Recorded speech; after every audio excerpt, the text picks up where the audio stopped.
काही नावं जाणीवपूर्वक वगळू नये, नाही त्या रिकाम्या जागा आम्हाला भराव्या लागतील जर वगळल्या गेल्या तर.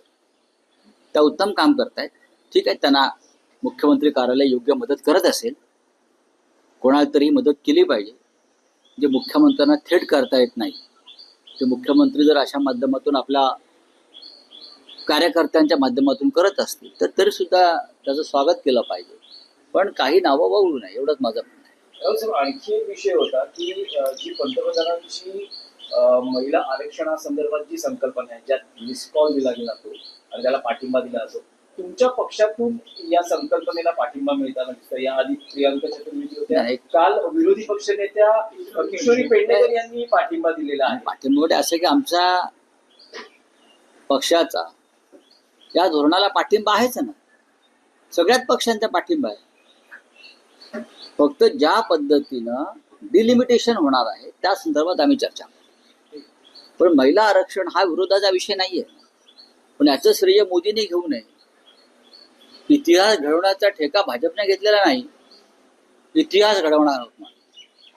इतिहास घडवण्याचे ठेकेदार आहेत का आपण? आपला ठेका आहे का? नाही ना. महिला आरक्षणाची पहिली मुहूर्तमेढ महाराष्ट्रामध्ये घातली गेली आहे शरद पवारांनी.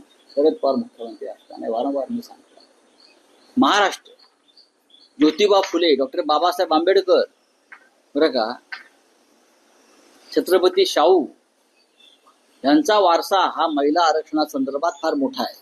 महिलांना अधिकार मिळाले पाहिजे ही या राज्याची पहिली भूमिका आहे.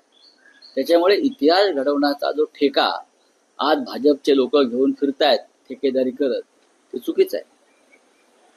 हा आमचा आत्मा आहे.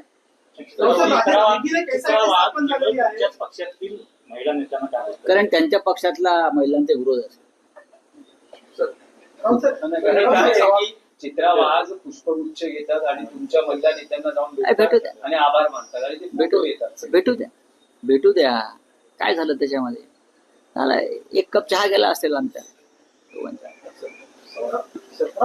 आणखी एक एसआयटी स्थापन झालेली आहे. 49 बड्या बिल्डरांकडनं म्हाडाचा घोटाळा झालेला म्हाडाच्या जागांसंदर्भातला, तर बावनकुळेंनी एसआयटी स्थापन केली. त्यात सुद्धा काही बिल्डरांची नावं वगळलेली आहेत. काही बिल्डर जे भाजप धार्जिणे आहेत किंवा जे सरकारमध्ये आहेत त्यांची नावं त्यात नाही आहेत.